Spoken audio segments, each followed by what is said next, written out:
ఎప్పుడు పెళ్లి సంబంధాలు చూడాలంటే ఒకటే లెక్క, మా పూర్వకాలంలాగే బంధువులు మిత్రుల మీదనే ఆధారపడితే సంబంధాలు బాగుంటాయి. బంధువులు మిత్రులు, మీ బంధువులతో మీ మేనల్లుళ్ళు, మేనకోడళ్ళు, అలాగే మేనత్తలు, మేనమావలు, పినతండ్రులు అందరితోనూ సత్సంబంధాలు కొనసాగించండి. వారి పుట్టినరోజులకి మీరే ఫోన్ చేసి అభినందించండి, రాసి పెట్టుకుని అభినందించండి. మావయ్య బాగున్నావా అంటే 80 ఏళ్ల మేనమావ ఎంత ఆనందిస్తారండి, ఎంత ఆనందిస్తాడు. అది మీ అమ్మగారికి చెప్పాను, అమ్మ మావయ్యకి ఫోన్ చేశానని, ఫోన్లేరా మావయ్యని గుర్తుపెట్టుకున్నావు అని అమ్మ 2 ముద్దలు అన్నం ఎక్కువ పెడుతుంది. ఒకవేళ అమ్మ లేదనుకుందాం, దురదృష్టవశాత్తు మావయ్య మా అమ్మ లేదయ్యా మాకు నువ్వే అమ్మవయ్యా అంటే ఆ మేనమావ ఎంత పరవశిస్తాడండి, ఎంత పరవశిస్తాడండి. బంధుత్వాలు దూరం చేసుకుంటున్నాం. పిల్లల చదువుల పేరు మీద, ఉద్యోగాల పేరు మీద మనం మనుషులమేనా? బంధువులు ఉండాలి. ఎప్పుడు పెళ్లి సంబంధాల విషయంలో బంధువుల్ని నమ్మినట్టుగా ఎవరిని నమ్మలేం మనం. బావమరిదికి ఫోన్ చేసి ఏమయ్యా మీ మేనకోడలకు నువ్వే చూడాలయ్యా సంబంధాలు, నువ్వే బుట్ట మొయ్యాలి కదా, ఇంకా లావైతే మొయ్యడం నీకే కష్టం అని చెప్పామనుకో, ఆయన చూస్తాడు. మరి మేనమామే మొయ్యాలి కదా, ఇప్పుడు ఇంకా లావెక్కితే మొయ్యడం కష్టం. చూస్తాడు ఖచ్చితంగా. ముందు బావమరితో మనకు సంబంధాలు బాగుండాలి కదా.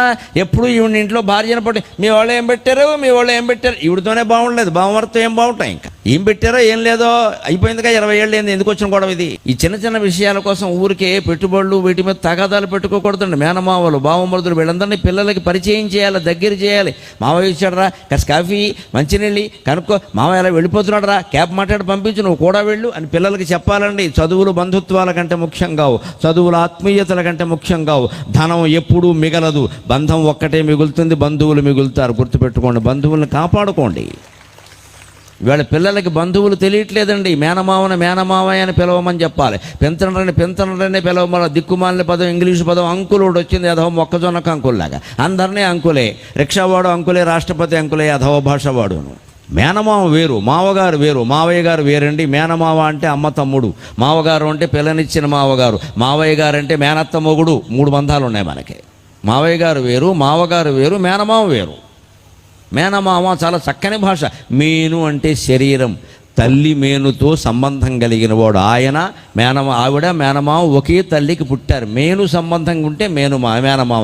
అలాగే మేనత్త, తండ్రి ఏ తల్లికి పుట్టాడో మేనత్త కూడా అదే తల్లికి పుట్టింది. అందుకే మేను అత్త, మేనత్త, మేనమామ, మేను అల్లుడు, మేనల్లుడు. భాష అంత గొప్పది, భాష అంత గొప్పది. మన అక్క కొడుకు మేనల్లుడు అంటే అక్క శరీరం మన శరీరం ఒకటే కదా, రక్తం ఒకటే కదా. ప్రతి జీవికి రక్త మాంసాలు తల్లి నుంచి వస్తాయి, రక్తం చర్మం తల్లి నుంచి వస్తాయి, ఎముకలు బుద్ధి తండ్రి నుంచి వస్తాయి. మరి మేనకోడలను చేసుకోవద్దని అందుకే చెప్పారు. ఎందుకంటే మేనకోడల రక్తం మన రక్తం ఒకటే, అక్క రక్తం మన రక్తం ఒకటే. అక్క రక్తమే మేనకోడలకు వచ్చింది.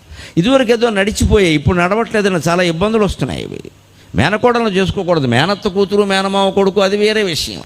ఈ బంధాలన్నీ ఉంచాలి, అన్నీ మనకు చూడాలి. పెళ్లి సంబంధాలు ముఖ్యంగా బంధువులనే చూడమని చెప్పాలి.